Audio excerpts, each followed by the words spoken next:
Hello friends, welcome to my channel Takshashila education. आज हम लोग पढ़ने वाले हैं इकोनॉमिक का एक इम्पोर्टेंट चैप्टर जो है भारतीय वित्त व्यवस्था, इंडियन फाइनेंशियल सिस्टम्स। ओके, ये चैप्टर आपके एग्ज़ाम के लिए बहुत ही इम्पोर्टेंट है। इससे जैसे पीसीएस लेवल हो गया, यूपीएससी हो गया, बिहार एसआई हो गया, रेलवे हो गया, एसएससी हो गया, जितने भी एग्ज़ाम्स होते हैं उनमें इन चैप्टर से अच्छे खासे क्वेश्चन पूछे जाते हैं। सो इन चैप्टर को आपको पढ़ना बहुत ही इंपॉर्टेंट है, जिससे जो भी एग्ज़ाम में क्वेश्चन आएगा वो आपसे छूटना नहीं चाहिए।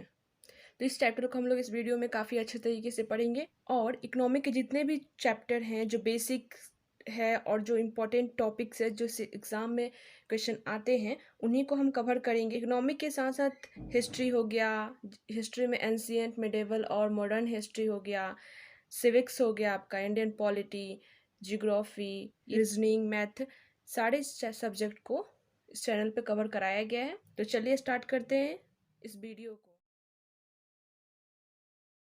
अगर बात करते हैं हम वित्त व्यवस्था की, ठीक, वित्त व्यवस्था क्या है? तो ये वित्त व्यवस्था एक ऐसी व्यवस्था है जिसमें वित्त यानी फाइनेंस की जरूरत पड़ती है। किसको?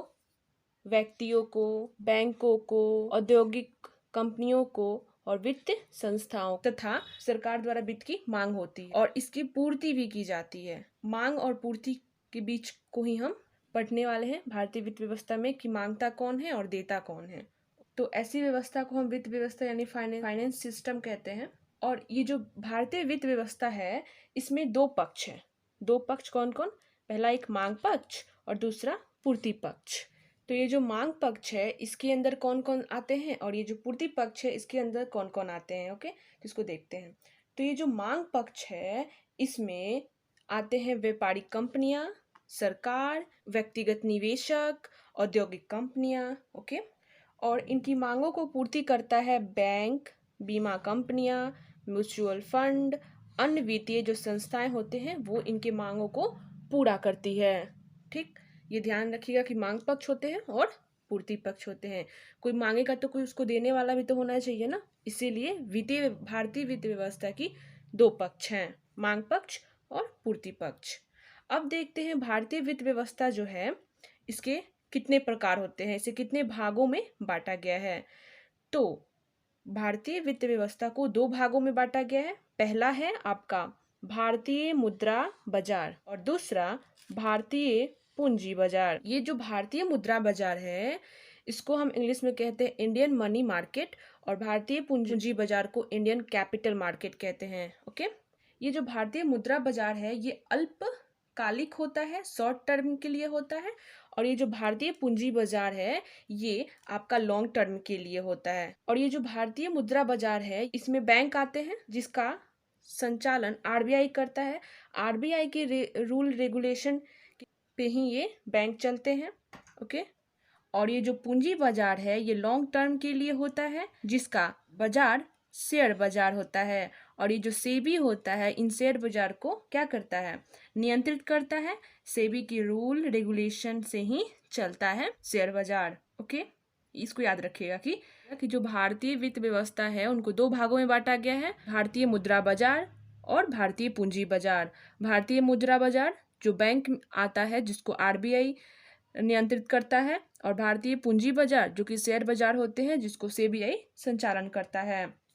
और ये जो हमारा भारतीय वित्त व्यवस्था है ये दो तरह से कार्य करता है। ठीक, पहला मुद्रा बाजार और दूसरा पूंजी बाजार। ओके, और इससे एक नोट याद रखिएगा कि भारत में जो वित्तीय वर्ष है ना, भारत में जो वित्तीय वर्ष है वो क्या है? 1 अप्रैल से लेके 31 मार्च तक के बीच में माना जाता है। यानी 1 अप्रैल से नया जो वित्त व्यवस्था होता है वो स्टार्ट होता है और 31 मार्च खत्म हो जाता है। ठीक, 1 अप्रैल से नया वित्त व्यवस्था स्टार्ट होता है। जैसे कि हम लोग पढ़े हैं भारतीय वित्त व्यवस्था में जो दो भागों में उसको बांटा गया है, उसका मुद्रा बाजार जिसमें बैंक आता है जिसका संचालन कौन करता है? आरबीआई। तो सबसे पहले हम आरबीआई को पढ़ेंगे, ठीक, कि आरबीआई ये है क्या। तो ये जो आरबीआई है ये आपकी एग्जाम की दृष्टि से बहुत ही इंपॉर्टेंट है। इससे क्वेश्चन बनते हैं एग्जाम में डायरेक्टली। क्वेश्चन जो जो आप यहाँ पे पॉइंट देख रहे हो ये सारा आपको एक क्वेश्चन उठा के आपके एग्जाम में डाल दिया जाएगा। सो एक एक पॉइंट को आप मिस नहीं करें, इन सबको यहीं पे रटे और यहीं पे आरबीआई का चक्कर, भारतीय वित्त व्यवस्था का चक्कर हटा दें कि अब कभी भी आपके एग्जाम में या कभी भी आप प्रैक्टिस सेट दें तो आपसे इनके क्वेश्चन छूटने नहीं चाहिए। और इनके बाद इस चैप्टर से रिलेटेड ऑब्जेक्टिव भी क्वेश्चन लाया जाएगा, जिससे आप अपने आप को जांच सकते हैं कि आप ये जो चैप्टर पढ़े हैं क्या आपको इसमें से कितना याद हुआ है या क्या आप समझ पाए हैं या नहीं। तो इसके बाद वो ऑब्जेक्टिव क्वेश्चंस भी आ जाएंगे। अगर आपको ये वीडियो अच्छा लग रहा है तो वीडियो को लाइक करें और चैनल को सब्सक्राइब कर बेल आइकन को जरूर दबाएं नए वीडियो के नोटिफिकेशन के लिए। अगर आपको कोई भी सब्जेक्ट से रिलेटेड कोई भी प्रॉब्लम हो, आप कमेंट बॉक्स में जाके कमेंट कर सकते हैं और जो भी पुराने वीडियो के जो लिंक होंगे वो डिस्क्रिप्शन में भी दे दिए जाएंगे और आप चैनल के प्लेलिस्ट से भी जाके पढ़ सकते हैं। तो आरबीआई, तो आरबीआई जो है इसका जो फुल फॉर्म होता है reserve bank of India. Okay, reserve bank of India, जिसकी स्थापना आपका 1 अप्रैल 1935 को हुई। और ये जो आरबीआई है इसको भारत का केंद्रीय बैंक के नाम से जाना जाता है। मतलब कि सारे बैंक का संचालन कौन करता है? आरबीआई। अगर आपको नया बैंक खोलना हो तो उसके लिए आपको आरबीआई से परमिशन लेना होगा। ओके, और इस आरबीआई को बैंकों का बैंक भी कहा जाता है। ठीक, तो ये जो आरबीआई इसकी स्थापना कब हुई? 1 अप्रैल 1935 को। ओके, आरबीआई का जो मुख्यालय है वो है कहाँ? मुंबई में। ये मुंबई में कब हुई? 1937 को। ठीक, लेकिन आरबीआई की तो स्थापना 1935 को ही हो गई। लेकिन 2 साल बाद क्या हुआ कि इसका यहाँ पे आरबीआई का जो स्थापना हुआ था यानी कलकत्ता में जो हुआ था, इसको स्थानांतरित कर दिया कहाँ गया? मुंबई में 1935 को। अगर पूछा जाए कि आरबीआई का जहाँ कहाँ स्थापना किया गया था, उसका मुख्यालय प्रारंभ में कहाँ था, तो आप कलकत्ता लगाएंगे। ठीक, लेकिन अभी अभी कहाँ है? तो मुंबई में, क्योंकि 1937 से लेकर अभी तक मुंबई में ही आरबीआई का मुख्यालय है। और ये जो आरबीआई था इसका जो गठन किया गया था वो एक्ट 1934 के तहत किया गया। हिलंटन यंग कमीशन की सिफारिश पर आरबीआई का गठन किया गया। और जब आरबीआई का जब गठन हुआ था तो आपका 1 अप्रैल 1935 से लेके 30 जून 1937 तक प्रथम गवर्नर थे, ये थे सर ऑसबोर्न सिम्थ, जो आरबीआई के प्रथम गवर्नर थे। ओके, और ये जो आरबीआई था इसका जो राष्ट्रीयकरण कर दिया गया, ये कब किया गया? ये क्वेश्चन बनता है एग्जाम में। आपको हम पहले ही बता दिए कि इसका जो भी एक एक पॉइंट है ये आपकी एग्जाम समझिए कि एक क्वेश्चन है, ये आपका क्वेश्चन बैंक है। सब आरबीआई का जो राष्ट्रीयकरण कर दिया गया 1 जनवरी 1949 को आरबीआई का राष्ट्रीयकरण कर दिया गया। नेक्स्ट पॉइंट, प्रथम भारतीय आरबीआई गवर्नर। मतलब जो आरबीआई था इसके प्रथम भारतीय गवर्नर कौन थे? तो डीसी देशमुख। ओके, लेकिन जब आरबीआई गठन हुआ था वो हिल्टन यंग कमीशन की सिफारिश पे हुआ था, जिस समय पहले जो गवर्नर जनरल बने थे वो सर ऑसबोर्न सिम्थ बने थे, लेकिन प्रथम भारतीय आरबीआई गवर्नर डीसी देशमुख थे। और इन्हीं के समय आरबीआई का राष्ट्रीयकरण कर दिया गया 1 जनवरी 1949 को। ओके, नेक्स्ट पॉइंट देखते हैं। आरबीआई जो है ये मौद्रिक गतिविधियों के नियमन का नियंत्रण करती है। जो मुद्राएं होती हैं, जो हम करेंसी यूज करते हैं, उसके गतिविधियों का नियंत्रण करती है कौन? आरबीआई। अब देखते हैं कि ये जो आरबीआई है ये आरबीआई 2 प्रकार से कार्य करता है। किस टाइप से कार्य करता है? 2 प्रकार से। पहला, ये क्या करता है कि केंद्रीय बैंक का कार्य करता है। ठीक, सामान्य जो केंद्रीय बैंक है इसका ये कार्य करता है। और दूसरा, विकास संबंधी कार्य करता है। तो आरबीआई 2 प्रकार से कार्य करता है। पहला, सामान्य केंद्रीय बैंकिंग कार्य, जिसमें वो करेंसी नोटों का निर्गमन करता है, सरकारी बैंकर का काम करता है, बैंकों के बैंक का काम करता है और विदेशी विनिमय को नियंत्रित करता है। 1964 में भारतीय यूनिट ट्रस्ट यूटीआई की स्थापना की गई। किस लिए? तो जो ये आरबीआई का 2 प्रकार का कार्य है, पहला विकास संबंधी कार्य, जिसमें कि आरबीआई क्या करता है कि लोगों में बैंकिंग की आदत को बढ़ाता है। उसी बैंकिंग की आदत को बढ़ाने के लिए यूटीआई 1964 में इसकी स्थापना की गई, जिससे बैंकिंग की आदत बढ़े लोगों में।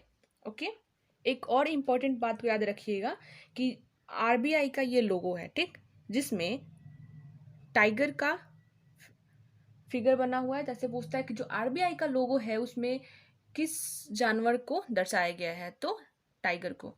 ठीक, तो आरबीआई के लोगो से भी एक क्वेश्चन बन सकता है आपके एग्जाम में, उसको ध्यान रखिएगा। नेक्स्ट पॉइंट देखते हैं, जो है हमारा भारतीय रिजर्व बैंक। ओके, जिसका जो लेखा जोखा होता है वो 1 जुलाई से लेके 30 जून तक चलता है। और आरबीआई 2 रुपए तथा उससे अधिक के जो मुद्राएं होते हैं उसका प्रचलन करती है। कौन? आरबीआई। 1 रुपए के नोट तथा सिक्कों के निर्गमन वित्त मंत्रालय करता है। जो 1 रुपए का जो नोट है, ये एक किसको याद रखिएगा कि 1 रुपए का नोट कौन करता है? वित्त मंत्रालय। और इस 1 रुपए के नोट पर किसका हस्ताक्षर होता है? केंद्रीय वित्त मंत्रालय का हस्ताक्षर होता है। और ये 1 रुपए का नोट कौन करता है निर्गमन? वित्त मंत्रालय। और 2 रुपए से अधिक जो मुद्राएं होते हैं उसका संचालन आरबीआई करता है। और 2 रुपए से अधिक जितने भी मुद्राएं होंगे इस पे जो हस्ताक्षर हो, सिग्नेचर होगा, वो आरबीआई के गवर्नर करेंगे। इन चीज को आप याद रखिएगा। यहीं पे आप आरबीआई को क्लियर करते चलिए, एक बार नहीं तो दोबारा इस वीडियो को आप देख सकते हैं। इसके अतिरिक्त समस्त करेंसी जो नोट होते हैं गमन आरबीआई करता है। और आरबीआई क्या करता है कि जो व्यापारिक बैंक है उनकी शाखा का विस्तार करता है, उन्हें लाइसेंस देता है। अगर आपको कोई नया बैंक खोलना हो तो आप आरबीआई से ही परमिशन आपको लेना होगा। और वो जो शाखा होती है वो समापन भी किससे होती है? आरबीआई के द्वारा। आरबीआई उन बैंक को खोलता भी है और उसका समापन भी करता है। ओके, नेक्स्ट पॉइंट को देखते हैं कि कोई भी बैंक अपनी जो शाखा है उसका स्थानांतरण बिना आरबीआई के अनुमति से नहीं कर सकता। मतलब कोई बैंक अगर वो चाहे कि कोई मुंबई में वो बैंक है, उसको वो कहाँ लेके चला जाए? दिल्ली में, तो उसका स्थानांतरण आरबीआई से पूछ के ही वो करेगा। अब देखते हैं नेक्स्ट पॉइंट, मुद्रा की दशमलव प्रणाली, जो 1 अप्रैल 1957 को नया पैसा के नाम से आया था, जो बाद में सिर्फ पैसा रह गया। नेक्स्ट पॉइंट, 1 जुलाई 2011 से देश में 25 जो पैसे थे, 25 पैसे जो पहले चलते थे, इससे भी कम मूल्य के जो सिक्के थे उनका औपचारिक रूप से क्या कर दिया गया? अमान्य हो गया। मतलब 25 पैसे जो थे उनको क्या कर दिया गया? खत्म कर दिया गया। कब से? 1 जुलाई 2011 से। यही जो मुद्रा प्रणाली है, जो पैसा आप देख रहे हैं 25 पैसा 10 पैसा, ये पैसा कब आया था? 1 अप्रैल 1957 को मुद्रा की दशमलव प्रणाली के द्वारा। ओके, नेक्स्ट पॉइंट देखते हैं 1938 में जॉर्ज पंचम की जगह जॉर्ज सस्टम प्रकार के नोट प्रारंभ हुए। याद रखिएगा कि 1938 तक जॉर्ज पंचम के जैसे नोट आ रहे थे, लेकिन इसमें जॉर्ज पंचम को समाप्त कर जॉर्ज सस्टम प्रकार के नोट को प्रारंभ किया गया। 1947 में जॉर्ज सस्टम के नोट आ रहे थे, लेकिन इनके स्थान पे क्या कर दिया गया? अशोक के जो स्तंभ आप जानते हैं, 1947 जॉर्ज सस्टम हटा दिया गया, अशोक स्तंभ रख दिया गया। फिर 1987 में महात्मा गांधी के प्रकार के नोट आने लगे। फिर 1969 में सभी नोटों में अशोक स्तंभ की जगह महात्मा गांधी के प्रकार के नोट चालू कर दिए गए। मतलब कब? 1996 में। और 2005, इसको याद रखिए, 2005 से क्या हुआ कि जो नोट थे ये तो छप ही रहे थे, लेकिन ये नोट कब बने, कब छपे? 2012, 2011, 1998। उस नोट का जो साल था वो छपने का प्रारंभ हुआ। उस समय कौन थे आरबीआई के गवर्नर? वाईवी रेड्डी जो थे वो आरबीआई के गवर्नर थे 2005 में। ठीक, तो एक बार रिकॉल कर लेते हैं हम कि 1938 में जॉर्ज पंचम की जगह जॉर्ज अष्टम प्रकार के नोट प्रारंभ हुए। और 1947 में जॉर्ज सप्तम के स्थान पर अशोक अष्टम प्रकार के नोट चालू हुए। और 1987 में महात्मा गांधी प्रकार के 500 के नोट आए। और 2005 में जो नोट बनते थे वो कब बने हैं, उनका जो साल था उन भी छापा जाने लगा। उस समय आरबीआई के गवर्नर थे वाईवी रेड्डी। इन सभी को आप याद रखिएगा, ये एक एक पॉइंट आपके एग्जाम में बहुत ही इंपॉर्टेंट है। इसके बाद ऑब्जेक्टिव क्वेश्चंस आएगा, उनको लगाना नहीं भूलिएगा। अगर आपको हमारा ये वीडियो अच्छा लगा है तो वीडियो को लाइक करें और कमेंट बॉक्स में जाके कमेंट जरूर करें। इसके बाद हमारा जो आएगा वीडियो बैंकों का राष्ट्रीयकरण जो 2 चरणों में हुआ था, पहला में 14 और दूसरे चरण में 6, उन सभी को हम अच्छे से पॉइंट को कवर करेंगे और सारे जो राष्ट्रीयकरण बैंक है उनको याद करेंगे, क्योंकि उनसे डायरेक्टली क्वेश्चन पूछ देता है ऑप्शंस में करके। तो आप उसे जरूर पढ़िएगा। मिलते हैं नई वीडियो में। स्वस्थ रहें, खुश रहें।